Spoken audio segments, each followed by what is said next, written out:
some things could have been done better as well. And taking into consideration some of the questions that have been asked and the answers provided, emergency preparation is not one that you put in place not anticipating an accident, is it not? Correct. So what the military officers said is really important. I think there's a certain acknowledgement of the fact that some things could have been done better. But we also have to appreciate the fact that we don't have a very well-resourced military for good reasons. So we come from the policy point, and like you said, there is a policy discussion here. And as far as I'm concerned, that's the important discussion. So it's very interesting that he puts things the way he puts it. Why do I say that's the important discussion? It is because whenever you have a situation of inadequate resources, which is always the situation, not even the U.S. Army, the greatest army ever formed in this world, has enough resources. Recently, they've been having some crashes and they've been having issues. But where you have a situation like ours, which is even more crucial, more acute, your protocols, your policies, your a priori systems thought through that if this happens, this is what will happen, is what helps you to maximize resource use and to get the best outcomes out of circumstances like this. So indeed, that's very important. Now, I can say, without any shadow of doubt, that the Ghana Army is the best in West Africa, at least, and one of the best in Africa. Now, over the period, I have been receiving some information from Army officers. We won't disclose who they are, but what we do, we get a lot of information. And even before that, I have friends in the Army I call once a while, and we have chats. And I have the angles I discuss. In fact, for more than 5 years now, in Imani, we've had a discussion about the optimal structure for our defense forces. Okay. Incidentally, about a week or two ago, I put a bit of it even on Facebook, that I think we have fragmented our armies and our security forces, and we should, put them together. That was an argument or a discussion before now. But the point I'm making is this, that we have a security system, army, police, fire service, which is actually very good.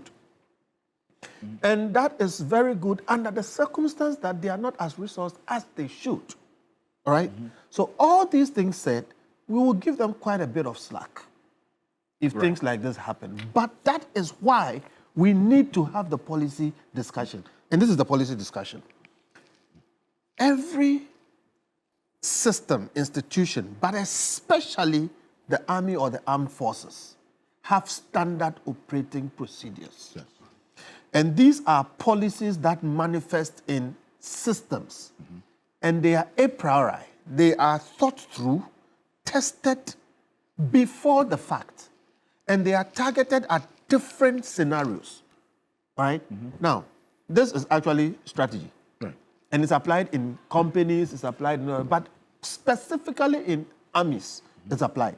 So, in a functioning army like the Ghana Army, there will be some procedures, processes, standard operating systems that you have to follow through in case of a situation like that happening.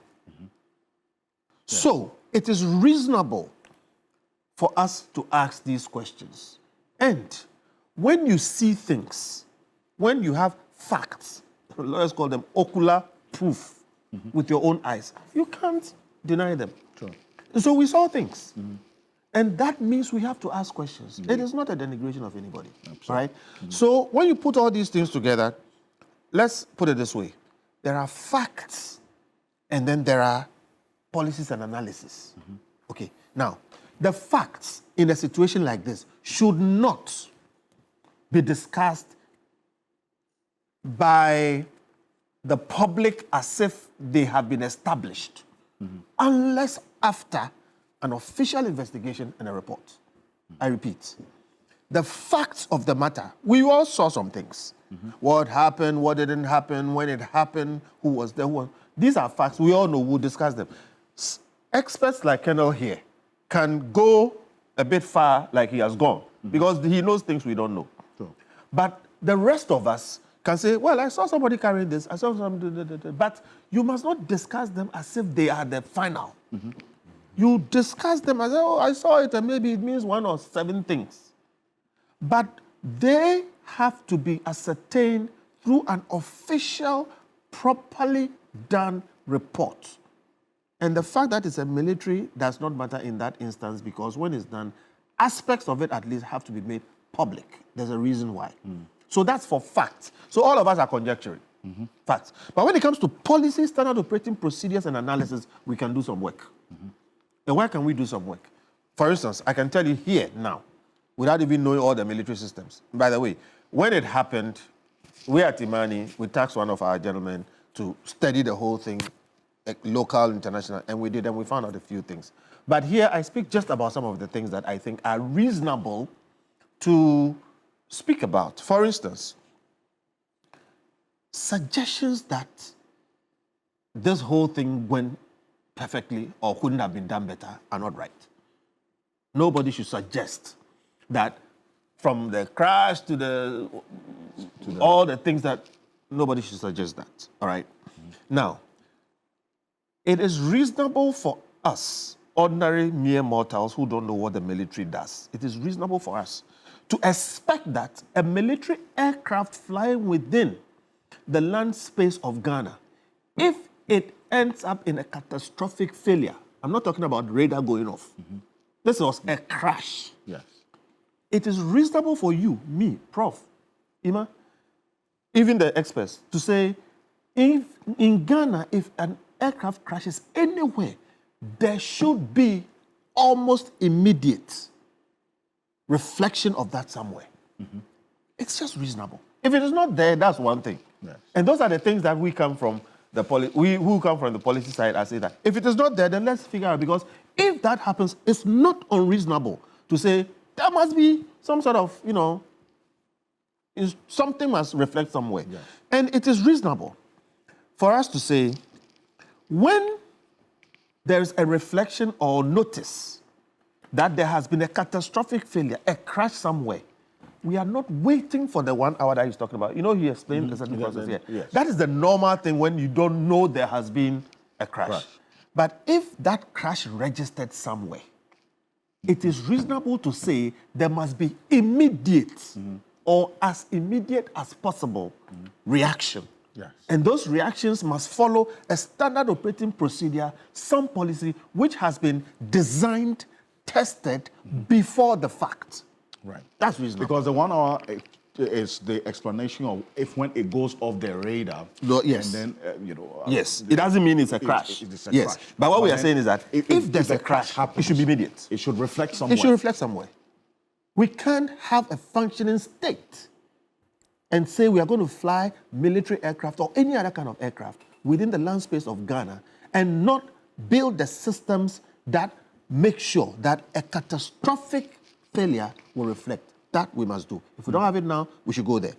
And to that extent, therefore, once it reflects, there must be a reaction. And that must be immediate. Now, if this was some company flying its plane and it crashed and there was no immediate reaction, you say it's a company. Yes. But when you talk about the army, and I made a point, we have jungle warfare training in Achanse. This country trains people from other places in jungle warfare.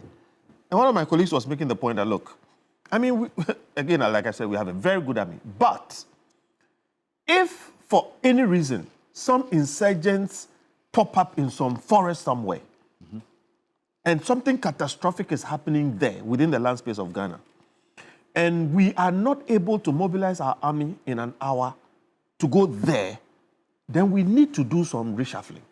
We need to rearrange ourselves. And I'm not saying it's easy. I am not saying it's easy. But what I'm saying is that Ghana is not really a big country. And yes, we have a lot of forested terrain and they are difficult places.